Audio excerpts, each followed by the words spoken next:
미국의 경우 보통 추수감사절을 마치고 그 다음 금요일은 대대적으로 할인 행사를 하는 블랙 프라이데이라 부릅니다. 우리나라의 많은 사람도 이 블랙 프라이데이를 보내면서 직구라고 하여 많은 물품들을 구입하는 것을 보게 됩니다. 이 블랙 프라이데이를 마치고 나면 본격적으로 성탄절기에 들어가 거리나 식당에서 크리스마스 캐롤을 들을 수가 있습니다. 몇 해 전에 성탄절 즈음에서 미국을 방문한 적이 있는데 그때에 실내의 높이 20m가 넘는 아주 화려한 크리스마스 트리를 보았습니다. 굉장히 큰 크리스마스 트리였습니다. 그런데 아무리 둘러봐도 그 안에 메리 크리스마스라고 하는 글귀를 찾아볼 수 없었습니다. 오히려 시즌스 그리팅이라고 하는 단어는 눈에 띄었습니다. 물론 크리스마스 트리의 꼭대기에 십자가도 없었습니다.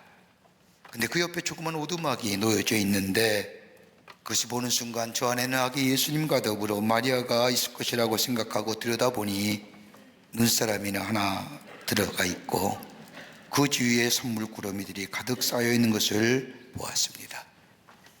제 마음속에 서글픈 성탄절의 기억으로 남아 있습니다. 크리스마스가 아닌 크리스마스 트리, 예수님이 아니 계신 성탄절, 메리 크리스마스보다는 시즌스 그리팅이 눈에 들어오는 서글픈 슬픈 성탄절의 기억입니다. 오기 기네스라고 하는 목사님이 쓴 책 가운데 소명이란 책을 보면 1970년 미국 연방준비제도 이사회 의장이었던 아서번스라고 하는 분에 관한 이야기가 나옵니다. 이 사람은 전형적인 유대인입니다. 철저하게 유대인으로 사는 사람입니다. 유대인의 생활 그대로 지켜가며 사는 전형적인 유대인 그가 백악관에서 모이는 성경 공부에 이상하리만큼 꼬박꼬박 참여하는 겁니다. 물론 직책도 그러하지만 백악관에 이루어지는 성경 공부가 있는 그 날에는 아무 말 없이 참석하여 하나님의 말씀을 배웁니다. 그러던 어느 날 함께 성경 공부하던 사람들이 아서본스라고 하는 사람의 기도에 놀랍니다. 그 기도는 다름 아니라 이런 기도였습니다. 하나님, 우리 모든 유대인들이 예수님을 만나고 예수님을 알게 되는 날이 오게 해 주시옵소서라고 하는 기도였습니다. 유대인이었던 저가, 철저한 유대인이었던 저가 저 유대인들이 예수님을 만나고 예수님을 알게 해달라. 그 기도 소리에 모든 사람이 놀랄 뿐만 아니라 그 이어지는 그 다음의 기도에 또 한 번 사람들은 놀랍니다. 유대인들이 예수님을 영접해야 한다는 것을 깊이 통감하며 기도할 뿐만 아니라 기독교인들 가운데도 예수님을 알고 만나고 구주로 고백하는 사람이 적다는 것을 안 이 사람은 많은 사람들이 예수님을 알고 만나고 구주로 고백하는 귀한 일이 있기를 기도했다는 겁니다. 오늘 본문의 말씀은 인류의 구원을 위해 이 땅에 오신 예수님을 맞이하는 마음이 어떠한 마음이어야 하는가를 가르쳐주는 귀한 말씀입니다. 우리 마가복음의 말씀은 다른 것이 아니라 이 땅에 회복자로 오시는 예수님, 치유자로 오시는 예수님, 하나님의 아들이시요 그리스도가 되시는 예수님에 관하여 소상하게 그런 관점에서 기록된 말씀이 마가복음의 말씀입니다. 여러분, 성경의 말씀을 보면 예수의 오심을 예언한 말씀이 무려 몇 번 나오냐면 무려 465번이나 예수의 오심에 대하여 예언한 말씀이 나옵니다. 그런데 그 예언의 말씀이 300년의 시간이 흐른 후에 예수님이 이 땅에 오십니다. 이사야 40장 3절의 말씀을 보면 외치는 자의 소리여 가로되 너희는 광야에서 여호와의 길을 예비하라 라고 하는 말씀과 더불어 구약성서의 마지막 말씀인 말라기 3장 1절의 말씀에 만군의 여호와가 이르노니 보라 내 사자를 보내리니 그가 내 앞에서 길을 예비할 것이요 또 너희가 구하는 바 주가 오려니 그 전에 임하리니 곧 너희의 사모하는 바 언약의 사자가 임할 것이니라. 이 예언의 말씀이 끝난 후 300년 후에 예수님이 육신의 몸을 입으시고 인간의 역사 가운데 찾아오십니다. 그 예수님 오시기 전에 먼저 이 땅에 와서 예수의 오심을 전하였던 세례 요한, 그 세례 요한에 관한 말씀이 오늘 마가복음 1장서부터 나옵니다. 어떤 사람이 이 땅에 오시는 메시아를 맞이하는 사람인지, 어떤 사람이 그 예수님을 모시고 예수님이 약속하신 그 약속의 성취를 누리며 사는 삶을 살아가는 사람인지 오늘 본문은 세례 요한의 모습을 통하여 우리에게 말씀하여 주십니다. 예수의 오심을 기다리는 대림절 절기를 지나는 우리들, 어떤 마음을 가져야 이 땅에 오시는 예수 그리스도 메시아를 모시고 주의 약속하신 약속의 성취를 누리며 사는 복된 인생이 될 수 있을까요? 오늘 본문의 말씀을 통해서 함께 말씀을 나누며 은혜 받기를 원합니다. 첫째는 회개하는 마음이어야 합니다. 오늘 세례 요한의 첫 메시지는 다른 게 아니라 회개하라고 하는 말씀이었습니다. 오늘 본문 1장 4절의 말씀을 보면 세례 요한이 이르러 광야에서 죄사함을 받게 하니 회개의 세례를 전파하니라고 기록합니다. 마태복음에 와서는 좀 더 강력하게 구체적으로 말씀하고 있는데 마태복음 3장 2절의 말씀을 보면 세례 요한의 첫 일성은 다른 것이 아니라 회개하라, 천국이 가까이 왔느니라. 예수님도 공생애를 시작하시면서 처음으로 선포하신 말씀이 마가복음 1장 15절 말씀에 기록하여 있는데 때가 찼고 하나님의 나라가 가까이 왔으니 회개하고 복음을 믿으라 라고 말합니다. 기쁜 소식을 받아들이기야 한다는 겁니다. 그런데 기쁜 소식을 받아들이기 전에 해야 할 선행 조건이 있는데 그건 다름이 아니라 회개해야 한다는 겁니다. 회개하여 마음이 깨끗해야만이 이 기쁜 소식, 이 복음을 받아들일 수 있다는 겁니다. 여러분, 회개라는 것이 무엇일까요? 죄를 떠나서 하나님께로 향하는 것이라고 정의할 수 있을 겁니다. 다른 말로 표현하자면 우리의 마음의 방향이 바뀌는 겁니다. 내 중심에서 하나님의 중심의 방향으로 우리의 마음이 바뀌어지는 것이 바로 회개한다는 겁니다. 여러분, 성경의 말씀을 보면 특별히 구약 성서에서 회개를 나타내는 단어가 대표적으로 두 개가 나옵니다. 하나는 저 모세오경에서 나오는 회개라는 단어, 아시함이라는 단어입니다. 이 단어는 다름이 아니라 죄를 깨닫는다고 하는 뜻입니다. 잘못을 통분히 여기고 뉘우친다는 말입니다. 여러분, 구약시대에 하나님 앞에 사람이 제사할 때나 제물을 드릴 때에 자기의 죄를 충분히 여기며 뉘우치는 마음을 가지고 하나님 앞에 제물 드리며 제사 드려야 된다는 의미입니다. 이게 회개입니다. 이 마음이 없으면 이 제물이 하나님 앞에 기쁘게 받으시는 제물이 안 된다는 겁니다. 또 하나 있다고 한다면 구약시대에, 구약성경에 저 선지자나 예언자들에게 얘기되어지는 이 슈브라고 하는 단어, 회개라는 단어가 있습니다. 이 단어는 돌이킨다는 뜻입니다. 이 말의 의미는 도덕적인 요구와 더불어 삶의 변화를 요구하는 말씀입니다. 죄를 뉘우칠 뿐만 아니라 뉘우침에 합당한 새로운 삶의 모습이 삶 가운데 드러나야 한다는 겁니다. 그런데 신약 성경에 와서는 회개라는 말은 헬라어로 메타노이아라고 얘기합니다. 이건 군사적인 용어인데 지금까지 해오던 생활을 완전히 버리고 무조건 항복하여 새로운 주권을, 새로운 주인을 영접한다는 의미입니다. 예전의 것들, 저 세상을 향하여 치닫는 나의 마음들, 세상이 나의 삶의 주인이냐, 아니 내 인생의 주인은 내가 했냐, 살았던 내 삶의 모습을 돌이켜 내 삶은 주인은 하나님이시요 내 마음의 방향은 하나님께로 향하고 하나님 나라로 향하여 가는. 그러기에 세례 요한이 처음으로 외쳤던 회개하라 천국이 가까이 왔니라고 하는 말은 단순히 죄로부터 마음을 돌이켜 하나님께로 향하는 정도가 아니라 적극적으로 복음을 받아들이되 저 지난번의 관계, 옛날의 모든 관계를 끊어버리고 새롭게 다가오시는 그 복음, 그 은혜를 받아들이라는 겁니다. 이사야서 1장 16절과 17절의 말씀을 보면 회개의 과정을 9가지로 얘기합니다. 1장 16절과 17절의 말씀을 보면 너희는 스스로 씻으며 스스로 깨끗게 하며 내 목전에서 너의 악업을 버리며 악행을 그치고 선행을 배우며 공의를 구하며 학대받는 자를 도와주며 고아를 신원하며 과부를 위하여 변호하라고 얘기합니다. 이 열매가 맺어지지 아니하면 회개했다고 얘기합니다. 스스로 씻으라고 하는 것은 깊은 뉘우침이 있어야 된다는 겁니다. 스스로 깨끗게 하는 것은 내 옛날 일로부터 벗어나야 한다는 겁니다. 내 목전에서 악을 버리라고 하는 것은 내 심령에 있는 악의 뿌리들을 벗어버리라는 겁니다. 그리고 악행을 그치라고 하는 것은 내 삶에 드러나는 악한 행동의 모습들, 드러나는 모습에 그것을 버리라는 겁니다. 그리고 선행을 배우라는 겁니다. 공의를 구하며 학대받는 자를 도와주며 고아를 신원하며 과부를 변호하는 삶의 변화된 모습이 있을 때에 그 자가 바로 회개한 자요, 거기에 하나님 나라의 복음, 천국의 복음이 임하게 된다는 겁니다. 그러기에 예수의 오심은요, 그냥 즐기고 오시겠지 해서 오는 게 아니라 준비해야 된다는 거예요. 여러분, 지금 우리가 살고 있는 우리의 시대들, 여러분 다 이성적이고 우리 안에 양심이라는 것이 있기에 잘못하면 압니다. 내가 무엇을 잘못했는지 압니다. 뉘우치기도 잘하고요, 더 나아가 스스로 그로 잘못을 인하여 내 자신에 대한 절망하기도 합니다. 근데 문제는 한 가지 있습니다. 그 돌이킴에 합당한 열매가 없다는 겁니다. 뉘우치고 자신에 대하여 절망하지만은, 그래서 회개한다고 하지만은 가만히 보면 자신이 지은 죄에 대하여 합리화하는 경우가 더 많습니다. 내 죄를 생각하지만 남의 죄가 더 많다고 생각합니다.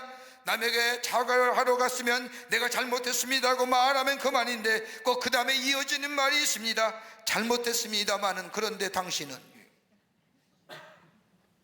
합리화합니다. 회개의 변명이 많습니다. 회개의 구실이 많습니다. 회개에 대하여 설명이 많습니다. 그러기에 진정한 회개가 아니요, 그러기에 열매가 없는 겁니다. 어느 교회 학교 학생이 선생님에게 물어보았다고 합니다. 선생님, 뉘우치는 것과 회개하는 것이 어떻게 달라요? 라고 묻자, 이 선생님, 지혜로운 선생님은 성경을 가지고 뉘우침과 회개에 대하여 설명해 주었다고 합니다. 아이들에게 설명하면서 그거 참 구별하기가 어려운 것이지만, 뉘우친다는 것과 회개하는 것은 분명히 다른 것이란다. 가룟유다는 뉘우쳤을 뿐이고 베드로는 회개하였다고 성경은 기록하고 있단다. 성경의 말씀을 보면 뉘우친 가룟유다는 예수님을 은 30냥에 팔아먹고 뼈 아프게 비웃쳤지만은 스스로 목매달아 죽었고, 그러나 베드로는 예수님을 3번씩이나 부인했지만 예수님의 제자로서의 참으로 굳건을 이었지만 자신의 죄를 뉘우칠 뿐만 아니라 다시금 예수의 제자가 되어 평생을 예수님을 전하는 하나님의 사람으로 살아갔던 것을 보지 않느냐. 이게 뉘우침과 회개의 다른 점입니다.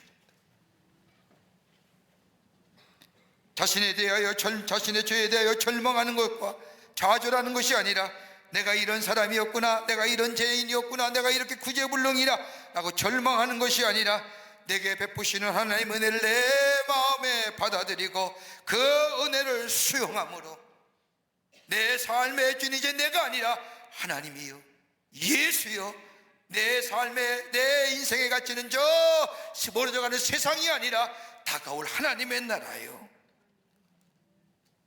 그리고 그 회개에 합당한 자의 열매를 맺어가는 삶, 그게 바로 요한이 외쳤던 회개하라, 천국이 가까이 왔느니라. 그 깨끗한 심령 속에, 하나님을 향하는 마음 속에 우리 주님이 메시아로 찾아오신다는 겁니다. 해명의 소설 가운데 이런 이야기 하나가 있습니다. 스페인의 마드리드에 사는 어느 아버지가 10년 전에 가출한 외아들 집에 돌아올 것을 호소하는 광고문을 신문에 실었다고 합니다. 파코야, 내 죄를 이미 다 용서했다. 무조건 용서했으니 그저 돌아오기만 해라. 아버지는 너를 사랑한단다. 그리고 밑에 사랑하는 아버지가 라는 광고를 신문 일간지에 냈습니다. 근데 이상하겠죠?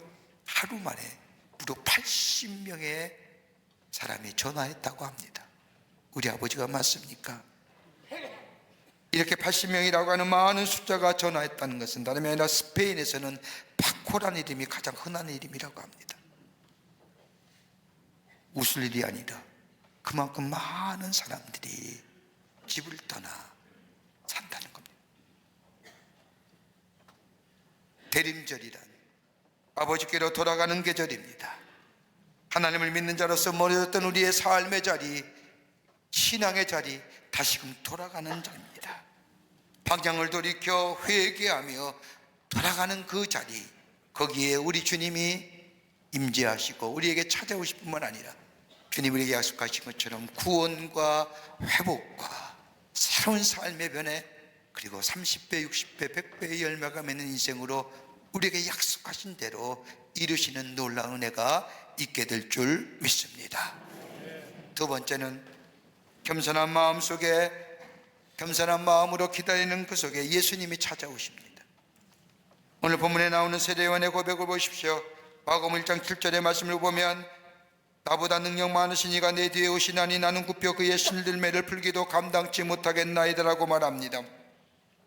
내 뒤에 오신 이가 크신 분이기 때문에 나는 그분의 신들매를 풀기도 감당하지 못하겠다는 겁니다. 이 신들매라는 게 유대 사람들이 신고 다니는 저 신발 같은데 저 가죽으로 묶는 거지요.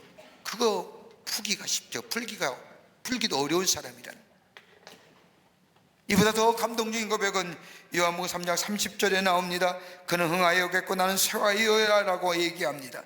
예수님을 바라보면서 고백한 세례요한의 말입니다. 여러분 한번 생각해 보십시오. 세례요한만큼이나 당시의 시대적인 상황 속에서 영향을 끼친 사람이 어디 있을까요? 온 지방과 예루살렘에 그의 영향력 아래 있던 사람입니다. 영적인 영향력입니다. 얼마나 많은 사람이 그로부터 세례를 받았는지 성서학자들마다 각기 다른 견해를 가졌지만 무려 30만 명이 이 세례 요한을 통해서 세례를 받았다고 합니다. 한번 생각해 보십시오. 30만 명. 그의 영향이 얼마나 대단한 것인지를 알 수 있는 사람들. 여러분 이만하면 교만해질 수도 있을 터입니다. 그런데 오늘 성경 말씀을 보면 그는 철저히 자신을 낮춥니다. 그러면서 나는 쇠하여야 되겠고 그는 흥하여였다고 얘기합니다. 이러하게 낮아지는 이 모습을 보고 예수님은 누가복음 7장 28절에 세례요한에 관해서 말하기를 여자가 낳은 자 중에 요한보다 큰 이가 없도다라고 할 정도로 이 요한을 칭찬한 것을 보게 됩니다. 왜요? 겸손합니다. 겸손해야 됩니다.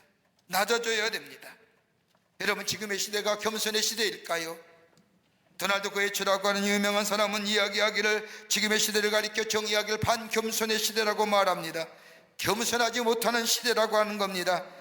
지금 살고 있는 우리의 시대의 모습의 자화상이라고 얘기할 수 있을 겁니다. 그런데 이 고에츠 박사가 왜 지금의 시대가 반겸손의 시대인가, 그의 사상적 뿌리를 찾아가 봤더니 다름이 아니라 그 뿌리의 끝에는 저 칼 마르크스와 프로이드와 니체라고 하는 자가 있다는 겁니다. 여러분 칼 마르크스의 이론이나 프로이드의 사상이나 니체가 가지고 있는 초인적 철학에 갖고 있는 가장 뿌리가 뭘까요? 다름이 아니라 겸손은 미덕이 아니라는 겁니다.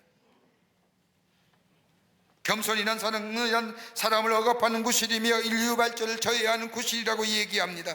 그러면서 그 겸손함, 낮아짐을 버리라고 하는 겁니다.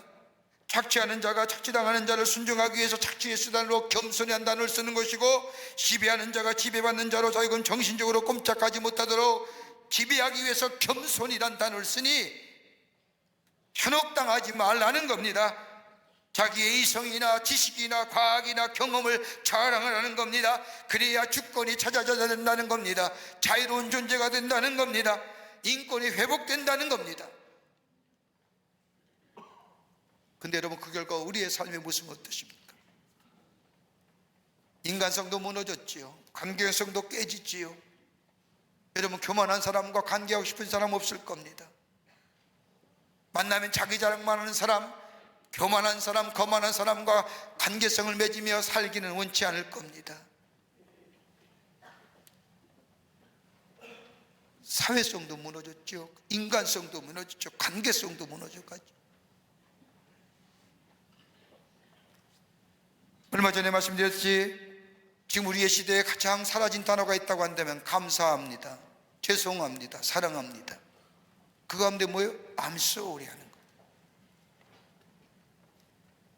예전에 웬만하면 미안합니다, 아우 잘못했습니다, 제 잘못입니다 라고 얘기해도 그 미덕으로 알고 겸손함으로 알았는데 지금 I'm sorry 하면 안 된다는 겁니다. 왜요? 다 내 책임이라는 거. That is my fault. 내가 책임져야 된다는 거예요. 그래서 I am sorry 하면 안 된다는 거예요.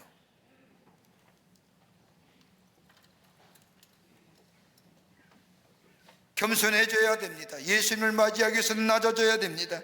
그럴 때에 그곳에 예수님의 임재하십니다. 여러분, 예수님의 탄생 때에 한번 보십시오. 예수님을 경배했던 사람들 다 그 당시에 소외된 자, 낮은 자들, 같지 아니한 자들, 있는 자와 나름대로 있다고 생각하는 사람은 다 잠들었을 때에 없는 자, 낮은 자가 예수님 앞에 나와 경배했던 거죠.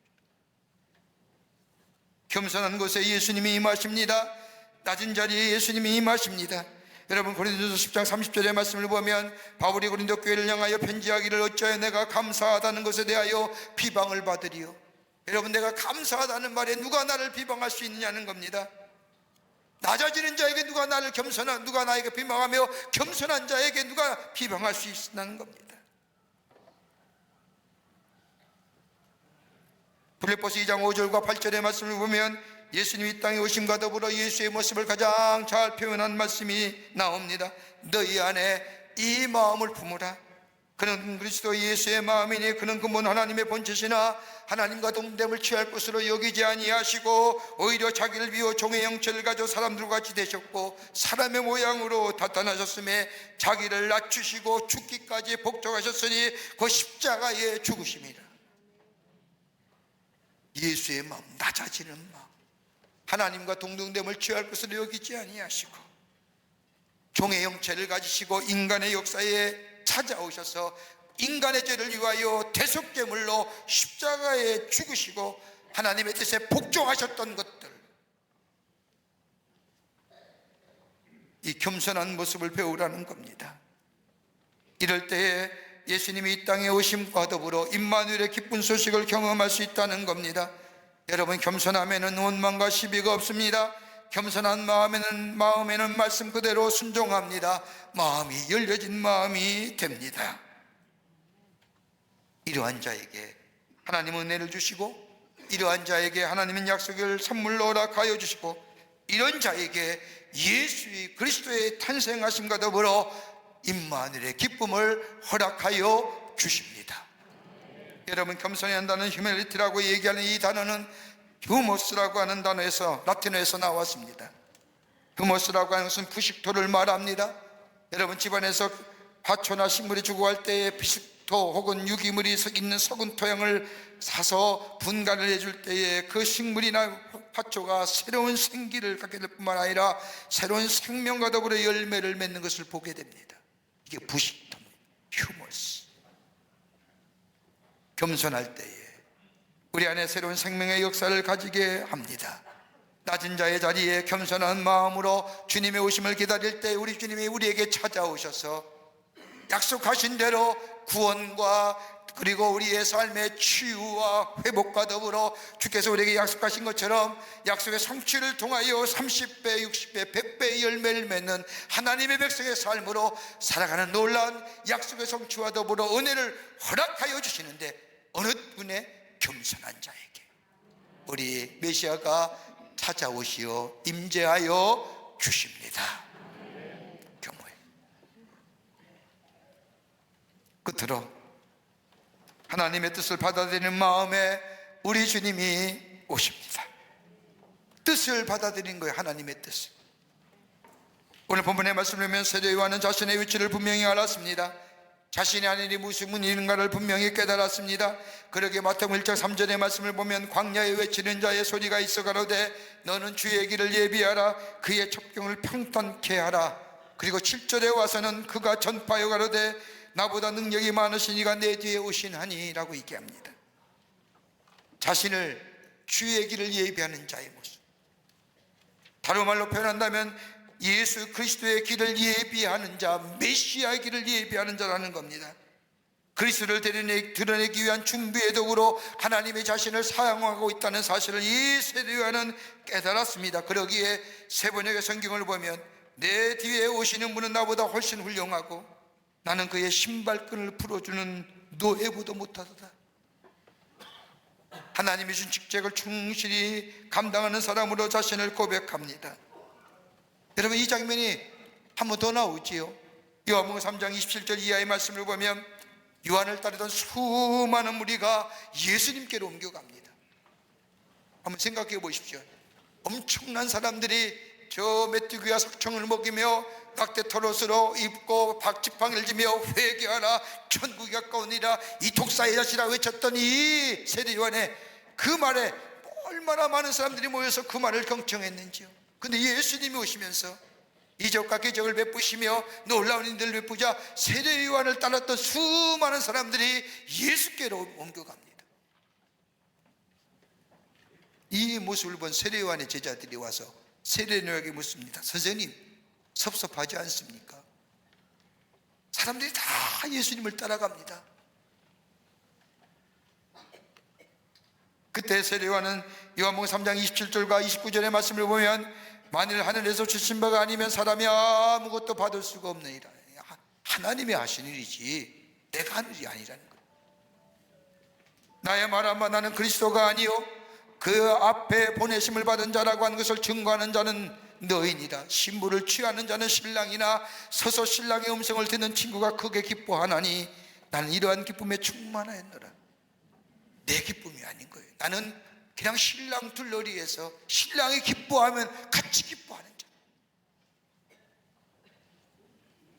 내 뜻이 먼저가 아니라 내 평판이 내 인기가 먼저가 아니라 내 소원이 먼저가 아니라 하나님의 뜻이 먼저요. 인류를 구원하시기 위한 당신의 아들 독생자 예수를 이 땅에 보내신 그 하나님의 뜻이 먼저라는 겁니다. 이렇게 설교했듯이 세례 요한은 하나님의 뜻을 전하는 사람임을 자신임을 깨달았습니다. 그리고 예수님의 공생애를 시작하시고 요한은 역사의 무대 뒤로 사라집니다. 순교의 제물이 되지 않습니까? 헤롯의 딸이었던 헤로디아의 아름다운 춤의 대가로 세례 요한 목이 잘려서 헤롯의 쟁반 위에 놓인 존재가 됩니다. 근데 그 전에요, 성경 말씀을 가만히 보면 감옥에 있던 세례 요한이 사람을 보내어 예수님께 질문하는 거예요. 오실 이가 정말 당신입니까? 정말 당신이 맞습니까? 당신이 메시아가 맞습니까? 인간인지라 정말 예수님이 저 하나님의 아들 되시는 그리스도시요 아들이시요 메시아임을 확인 싶었습니다.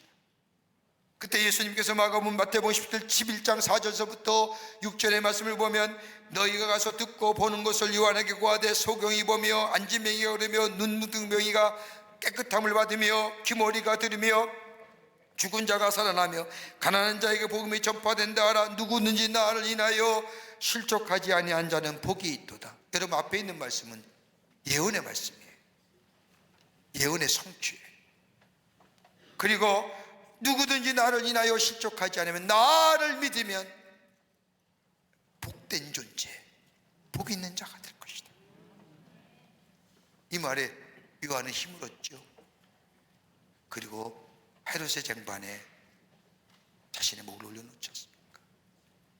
내 뜻이 아니라 하나님의 뜻이, 내 기쁨이 아니라 내 즐거움이 아니라 예수의 오심의 성탄절은 내 기쁨, 내 만족, 내 즐거움이 아니라 내 뜻이 먼저 아니라 내 뜻이 이루어지고 안 이루어지고가 문제가 아니라 하나님의 뜻이 내 삶에 앞서는 자들 때에 그때 주님이 그의 마음을 찾아오시는 거예요.